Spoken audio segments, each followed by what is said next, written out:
Hey guys, the state of the accounting and bookkeeping union. So time is running out, guys. Now, as we move into a new year, economic challenges like recessions, financial uncertainties really are looming large, right? Yesterday they just talked about like different the Fed was doing something with the rates, right? And it caused the stock market to have like a micro drop down. What this shows is that people who are used to the status quo are getting left behind, versus people that are ready to adapt, grow, change, and reach out and just grow are the ones that are going to be making the most progress over the next year, 5 years, 10 years, 20 years. If you don't want to be left behind, it's time to really make a change, right? Because as we move into the new year, like a lot of these challenges have triggered like a surge of new entrants into the accounting and bookkeeping space. So many individuals like they've either lost jobs this year or they just see that like, bookkeeping and accounting is a very simplified way to have a really great lifestyle while making a really good income. And they're seizing the opportunity to go and build a business inside this field. Now, if you're a seasoned accounting professional and like maybe you're either a CFO, you're a director of finance, you're a managerial accountant, maybe you are a senior accountant, right? A financial analyst even. And you just have seen people starting their own business, but you're kind of like on the sideline, like, oh, should I do this? Should I not do this? I don't know. Maybe I do know. And it's like the more time that you wait, the more chance that this influx of new motivated bookkeepers are going to raise the level of competition and make it harder and harder for you to stand out. And this is because these newcomers are generally hungry, they're determined. And that just means that the window of opportunity for established professionals to really secure clients and build their business is starting to narrow. Like, I'll just be completely honest. Like, back in 2019, 2020, you could go on, you can make a blog post and get like 5 clients per blog post. Nowadays, if you have any experience like doing this stuff, you make a post on Facebook, it's like 0 views, right? It's only going to get worse and worse and worse and worse because eventually, when you start using online, you're going to find that everyone's going to be like, "Oh, I have an accountant, I have a bookkeeper, I have a bookkeeper," right? And everyone's like so surprised when they hear it. It's like that's why I was telling you 3 years ago, start this thing. Don't wait. Like literally, people are always like, "Oh, I wish I would have gotten started a year ago too." It's like, bro, instead of being on the sidelines and wishing things could happen and waiting for things to go back to the way they were, you got to go and attack this thing as much as possible. Now, the key takeaway from this is utilize and leverage your existing expertise and start your business before the competition becomes too fierce. Because a lot of people think like this. They think, oh, I have a lot of experience. So like as soon as I start my business, I can automatically stand out compared to people who have less experience. Well, no, that's because experience is only 50% of the client equation, right? So in order for someone to want to become your client, they either need to have a relationship with you, like they need to know, like, and trust you, and they have to kind of be understanding of your skill sets. Now, a misconception is that the greater your skill sets, like it's just a done deal. They're going to work with you. But in actuality, if they like, so let's say there are 2 people. If one person has like we'll say 0.25 skill set and zero point 0.9 relationship with the business owner versus someone has like a zero point 0.1 relationship with the business owner, but they have like a zero point 0.9 skill level, when it comes to bookkeeping and more of these commoditized services, the person who has a zero point 0.9 relationship and 0.25 skill is going to win 9 times out of 10. Just being honest with you. So your experience actually means a lot less than what you think it does, which is a bad thing if you have a lot of experience, but it's a great thing if you're new to the industry and you don't have very much experience, right? So if you're new to the industry and you're watching this video, like there's never been a greater chance for you to build life-changing wealth by jumping in while your competitors sit on the sideline. Okay. I like there's a reason why a lot of people who join our program, like they're new to the field or they don't have a client yet. And then you see them going getting like 5, 10, 15, 20 grand a month in their business. It's because the people that take action, the people that apply what we teach them are the ones that can grow through the competition and beat everybody else. It's just very, very simple. If that's what you want to do, that's your goal to start a business and like really find success, this is the path to do so. Okay. Now, there's untapped potential of business ownership. Now, despite the entrepreneurial aspirations of many, only a small fraction of the entire US population actively pursues business ownership, right? So currently it's about 31 million business owners in a country of approximately 320 million people, right? So of course because of this, there's 2 ways to kind of think about it, right? It's like 10% of people even start a business, right? And on the same time, there's even less people that are going to be competing with you for like those 31. So the cool thing right now is that there are about 400 to about 450,000 bookkeeping and accounting businesses inside the United States, right? With about 31 million business owners, there's still room for more and more people to get in. But at the same time, what this shows is that only 10% of people that either are interested in starting a business or are watching videos like these actually start. It's very, very interesting to me to see that. And I actually think that number is actually a little bit smaller, right? Because in a lot of these cases, a lot of these 31 million business owners, this is people that maybe have had a business for like 40 years, 30 years, 50 years, right? They're included inside this number. So in terms of the number of people that are starting a business nowadays, it's actually a lot like the numbers don't really show the true picture, right? It's probably less and less and less because nowadays what happens is you see online that there are all these different competitors, and then you think, oh, everything's too saturated. So if things are saturated, why should I even try? Right.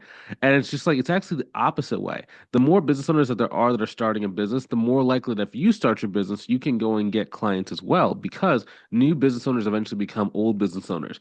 And that makes it so there's more and more people coming into the pool every single day.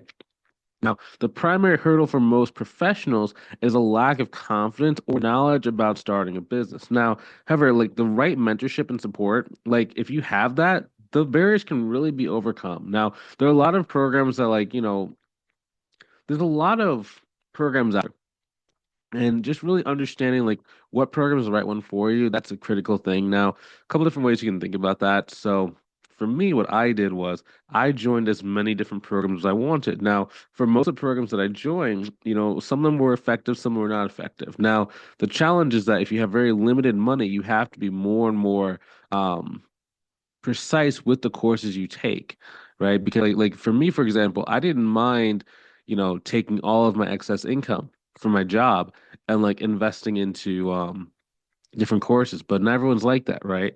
So generally what I see is like you should really look for mentorship programs that have number one, you want to make sure they have a lot of content online. One way that you can kind of like preview how good someone's going to be is by watching the free content they have online. If they don't have a lot of free content online, it's very, very hard and it increases the risk of things not working for you. That's number one, right? Because if you can see what someone gets for free, imagine all the stuff that they're like not showing you or they just don't show you because of like, they want you to pay for stuff, right? So that's number one.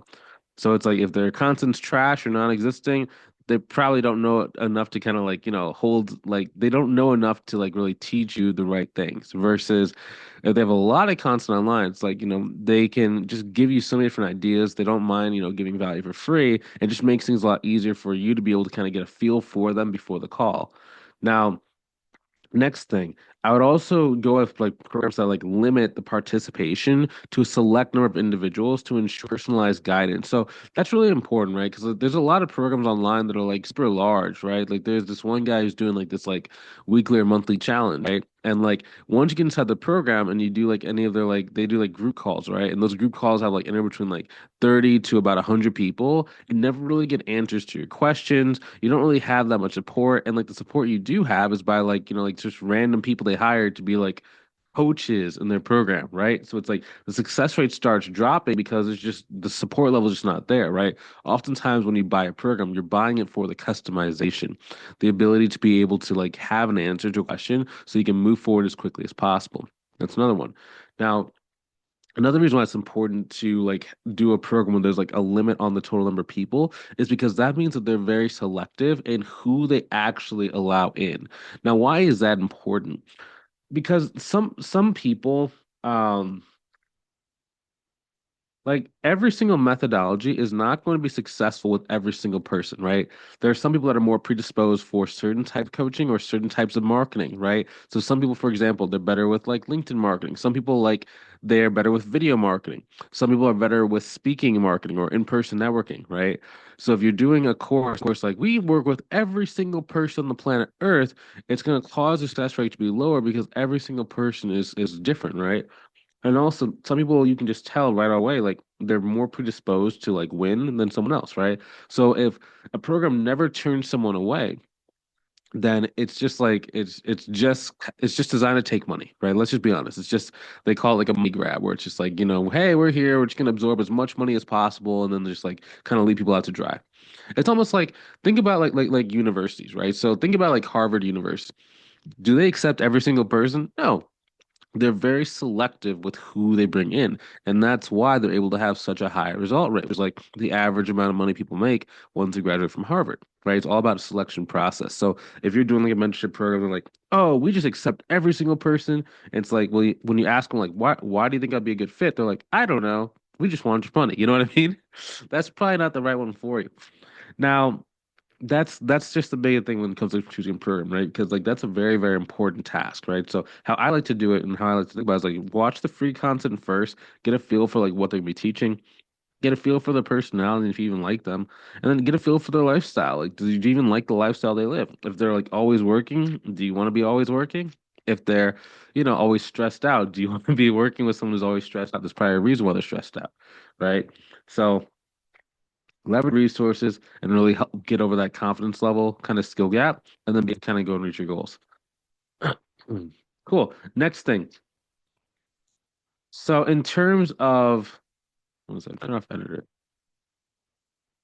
So one of the most effective strategies, right, when it comes to growing your business is understanding how to get clients. Now, in this video, we're just going to talk about a few different methodologies that we like to use. The first one is going to be strategic partnerships. So a partnership involves collaborating with another business owner or business professional to mutually benefit from shared clients. So, for example, financial advisors, real estate professionals, often these people have networks of clients who require bookkeeping services. So, I'll give you an example. So, one of our students named Suzanne in our mentorship program. So, she partnered with a real estate investing course, and basically, that person sent her 60 clients within 10 months. Within 10 months, 60 clients. Like she was getting like 2 to 3 clients a week every week from it was like Valentine's Day to like the beginning of December. It was ridiculous. Now, these were not just like small clients. Usually when people talk about like they have like a bunch of like, they have 100 clients, it's like $100 a month clients. No, these are anywhere between 800 to $2,000 per month clients. Now, it's ridiculous. So let's say the average, let's just average this out. 200, I'm sorry, 2000 plus 800 divided by 2. Let's say on average they're about 1400. Yeah, about on average about 1400 times 60. She was a millionaire. Like let's just be honest. Like, this is of course not usual. Okay, let's not misconstrue. Like you're probably not going to get 60 clients at $1,400 a month each. Like she came from like an accounting firm. Like she worked at like a small accounting firm, so she understood how to structure things, right? So she didn't have to slow down. And that's why she joined our mentorship program was how should I get the word out there? Right? She didn't have any clients when we first got started because just like a lot of people, she was sitting on the sidelines like, maybe I should start this business. I don't know if I should start this business. Could I actually be successful? Right? We started talking. It was like, hey, you can do this. You have the experience. Like, you're not very good at marketing, but let's do this thing together. So basically, we found one partner. That partner made her a millionaire. Okay. Now, this just shows like if you get partnerships, like a lot of cases, I think of partnerships as like exponential growth.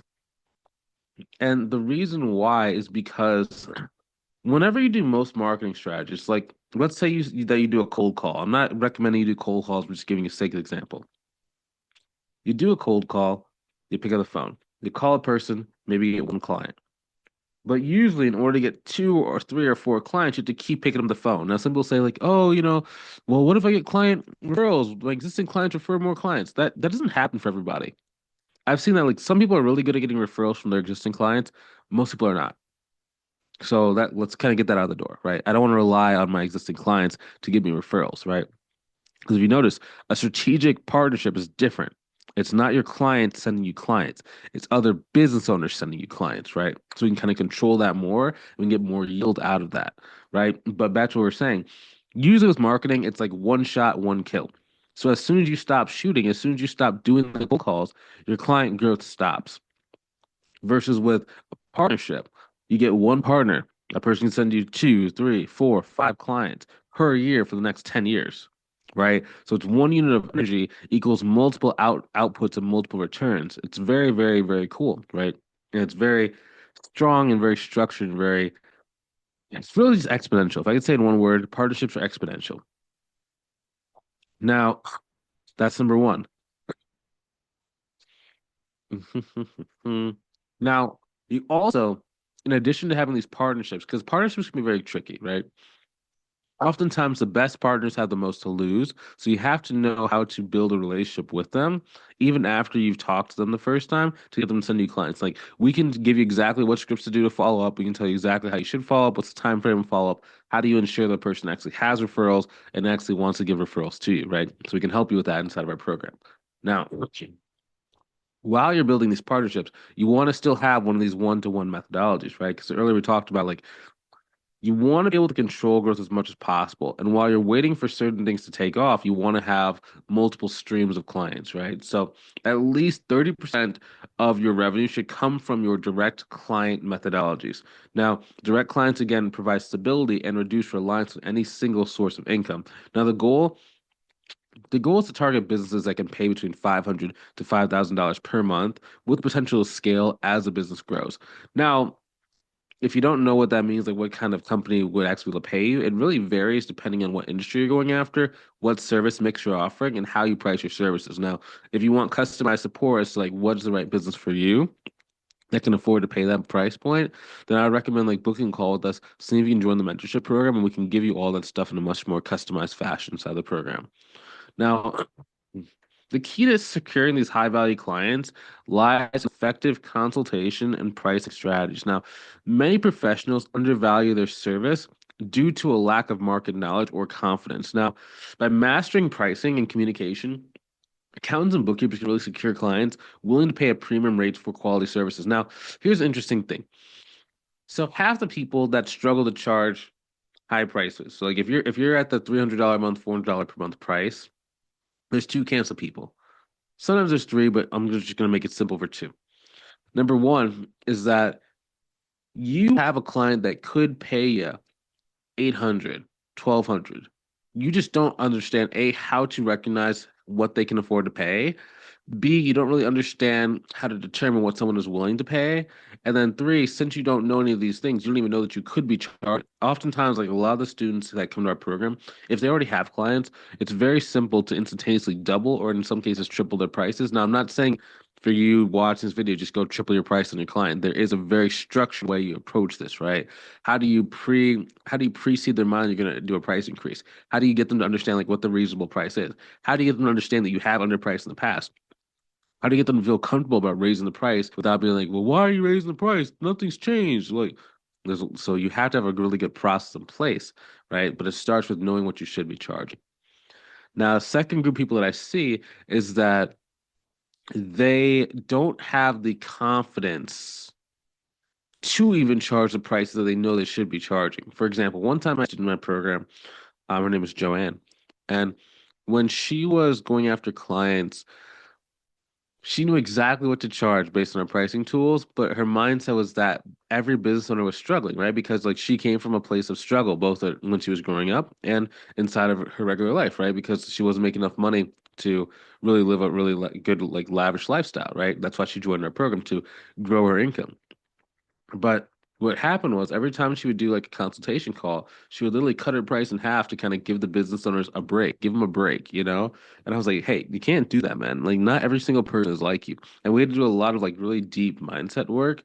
And once we did the mindset work, once we had that all sorted out, then she was able to keep growing her business, right? She's about 12 grand a month pretty quickly. I think it took her like to say like 5 months to do so.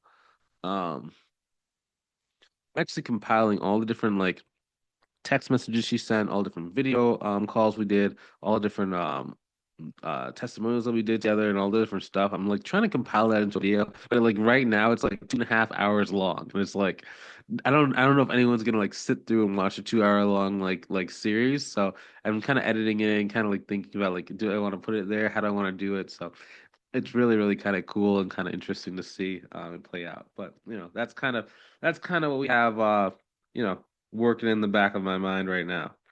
So cool. Next thing. I don't know why this thing says 2023. Give me a sec.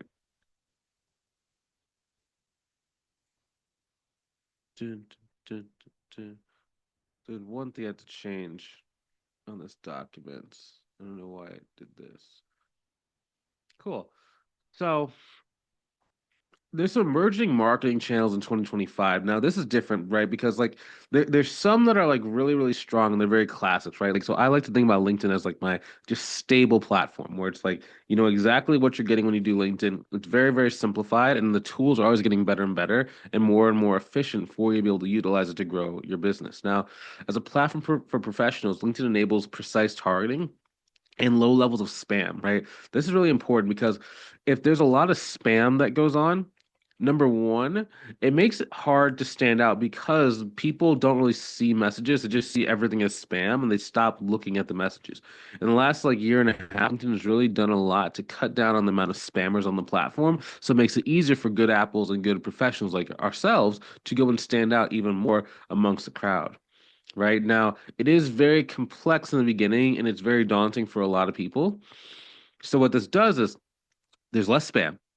Most people are afraid to use it. Most people don't know how to use it correctly, right? So that leaves a lot of opportunity for people who know how to master its nuances. That's why I'm able to use LinkedIn so much better than everyone else. It's not that it's magic marketing person. It's just that I've taken a lot of course, a lot of stuff to understand LinkedIn as a whole, right? And I've just used it for so many different years that it's just like, oh, this thing gets easier and easier and easier over time. And I'm able to share that with you.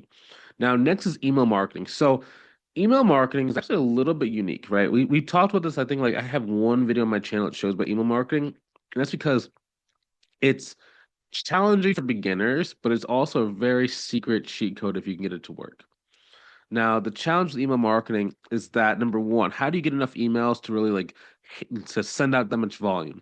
Number two, how do you use email marketing platforms that allow you to send out high volume of emails without your emails getting shut down? There's the hardest part about email marketing is really just like the assembly of leads and how do you contact that many leads, right? That's really the key. Um, because you need to do a high volume of emailing in order for it to really work. Now, for average person, it's not going to work for you. It's not the best thing. Like you really do need to like get along and get by someone that knows what they're doing, so you actually can do it in a very, very streamlined way. Now, the challenge with email marketing is that is as we kind of talked about. But despite its challenges, email marketing is a very, very cost-effective way to reach potential clients because everyone has an email address. It's very easy to get access to people's email addresses. Then you just have to be very creative with like what is the messaging you're sending to people inside that email and that cold email to get them to say, yeah, I do want your help. So it's like if you can just master that, man. Like I have some students in my program like Tony. Tony was like really, really new. He actually I can't remember exactly what he did. He did something in like he was in California, he was doing something in the fields. I don't know if it was like, you know, like not like he was like a migrant worker, I believe what it was. And he was like picking stuff out like in fields and like assembling like they were doing like grapes or something. Like it was like I can't remember exactly what it was, but something that was in California and he was out literally like picking like different like fruits and stuff every single day. Um and yeah, it was terrible. In my opinion, it was terrible. I think, you know, his words, it was terrible, and he just didn't really have any other options, right? So he was newer to accounting, so we had to teach him how to do accounting and bookkeeping, of course. But we showed him email marketing, and he just took a liking to that, man. Like he was probably the best student in our program that did email marketing. I just say that. Like he just understood how to get a list of people, and we can provide you a list if you don't have any like resources and tools in the beginning. He just understood, like his brain just thought in terms of the volume and just stuff that you need to make successful. Man, that dude killed it, man. I was so happy for him. I was so happy for him, man. Like whenever someone like maybe has like a bad job or like maybe like a labor intensive job, like maybe like I had a lady who was a dog groomer and like it was just destroying her body and she was able to go and grow her bookkeeping business. It was such a good kind of like relief where it's like, yeah, you know, Bryce, I don't have to do that hard labor job anymore. I can do this, use my brain rather than use my body to do every single thing every day. Like 'cause a lot of people like that stuff can really break you down, and you know, it's no fun to live in pain all the time, right? There's physical pain, there's emotional pain, there's mental pain, right? Now, whatever pain you have, if you want to be able to go and get this stuff, then go and attack, go and grow. Now, number three, now this is for beginners. Like job sites are okay for like beginners. Like if you have nothing else and like you're just watching videos, like if you don't have any access to any of my other videos, Using Upwork or Indeed are not bad. I'd probably use Indeed, Craigslist more than I would use Upwork, but it's just it is very simple to use. It does require a lot of work because the competition is very fierce, but it does allow you to be able to kind of get your first couple clients, right? I'm not going to go into huge detail here because I don't really like these as much. But fourth best is speaking events. Okay. So these are actually really cool. So public speaking allows you to demonstrate your expertise and build trust. Now, it's really cool because you can get in front of a room of like 5 to 10 people and walk away with a client. So once you get good at that and you have like your initial speech down, it's just like how many rooms can you get into? That's it. You just multiply the number of rooms, you multiply by the number of people, you have a very simple math equation. Okay, so as long as my room has at least 5 people, I'm gonna get a client. If my room has 10 people, I'm gonna get 2 clients. If it has 20 people, I'm gonna get 4 clients, right? And it just makes it super easy for you to predict your growth. Now, also what happens when we do these speaking events is they generally have some sort of email list, right? Or a registration list. If you can get access to that registration list, and you can't always do like some events won't let you do this, but most will, you can actually do a follow-up email campaign, right? So now if you notice how before we talked about email marketing is really good, but that was cold email marketing. Now this is warm email marketing. So you don't need quite as many emails. The people who you email know you. And it's very simple just to follow up with them to get them to book a call with you to grow. So not only do you get clients at the event, but you now have this ever growing list of people you can keep emailing until they're ready to work with you. It's very, very, very underrated. If there's like one that's like that you could really kill, it would be the speaking engagements. It's just a lot of people are kind of nervous to speak in public and like or even like do videos online. People are just like nervous to do it. So, it's not necessarily something you have to do, but if you can do it, that's a killer. Cool. Next is mindset and decision making. So, success in accounting and bookkeeping often depends on your mindset. Now, challenges such as financial constraints or personal responsibilities can either hinder or motivate people. Now, one thing is that, like, if you are still at a job, I would stay at your job while you're starting your business. Okay. Because, again, like, if you leave your job and you start your business, like, you might feel really, really, really trapped. You're like, oh my gosh, I need to make money. I need to do this. Like, there's a very kind of like desperate energy that kind of comes off you, and it's really hard to close sales if you feel that, right? Oftentimes with the business, like your main skill set with when starting a business is all about how can you be as relaxed as possible, right? Because business oftentimes is more marathon, it's not a sprint, and you want to be able to build things correctly so that you can really move your life forward as you need to. Now, the difference really lies in perspective, right? Because, for example, some see having children as like a reason to avoid starting a business, versus like others see it as like a motivation to secure the family's future. Whatever situation you're in, you can either choose to utilize it as motivation to start, or you can use it as like fuel to keep doing what you're doing. Changing one's decision-making process and adopting more of a growth mindset is critical for overcoming obstacles.